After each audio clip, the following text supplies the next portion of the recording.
Assalamualaikum warahmatullahi wabarakatuh. Saya Alinda Nur Afifi. Di sini saya akan merangkum atau mereview mata kuliah Sejarah Peradaban Islam dengan tema Peradaban Islam pada masa Abu Bakar. Khalifah pertama adalah Abu Bakar As-Siddiq. Abu Bakar adalah salah seorang sahabat terdekat Nabi dan termasuk di antara orang-orang yang pertama masuk Islam. Nama lengkapnya adalah Abdullah bin Abi Quhafah Al-Tamimi.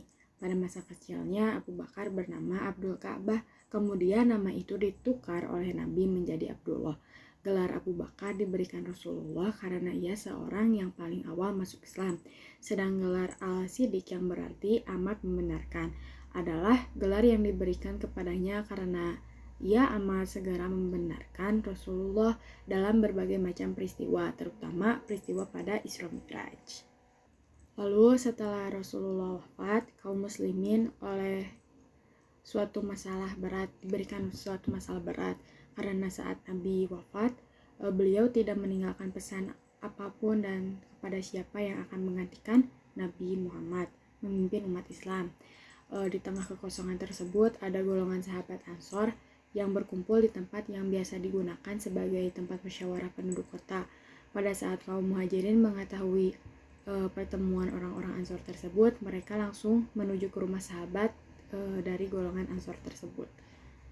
Pada saat itu golongan Ansor nyaris mengangkat Sa'ad bin Ubadah untuk menjadi khalifah, namun kaum muhajirin yang diwakili oleh Abu Bakar tidak menyetujui. Abu Bakar mengatakan pada golongan Ansor bahwa jabatan khalifah sebaiknya diserahkan kepada kaum muhajirin. Abu Bakar mengusulkan agar memilih salah satu di antara Umar bin Khattab dan Abu Ubaidah bin Jarrah. Lalu kemudian Umar bin Khattab menolak argumen tersebut dan memilih agar Abu Bakar yang diikuti oleh Abu Ubaidah bin Jarrah dan akhirnya diakui oleh kaum Ansor untuk membaiat Abu Bakar. Lalu selanjutnya terdapat banyak permasalahan yang dihadapi oleh Abu Bakar.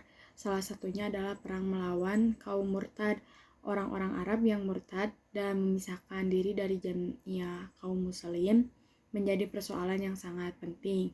Sebab jika terus dibiarkan akan memunculkan keraguan dan kekacauan hati umat muslim lainnya.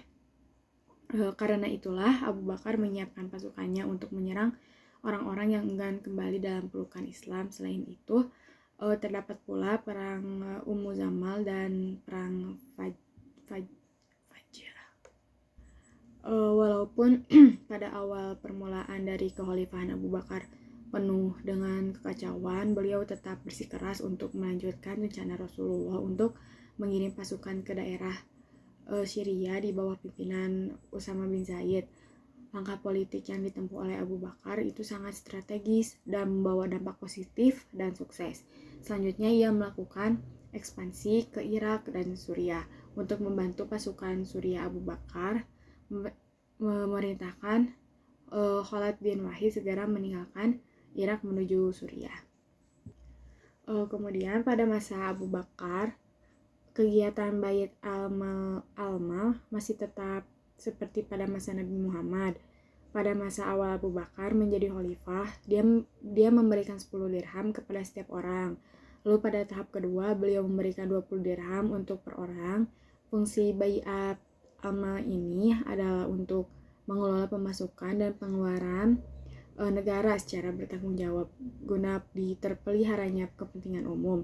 Selain mendirikan Baitul Mal, ia juga mendirikan lembaga peradilan yang ketuanya adalah Umar bin Khattab. Lalu kemudian kematian Abu Bakar As-Siddiq. Dia wafat dalam keadaan sakit demam. Sejumlah sejarawan sepakat tentang hal itu, namun mereka berbeda pendapat tentang penyebab demamnya. Ada beberapa pendapat.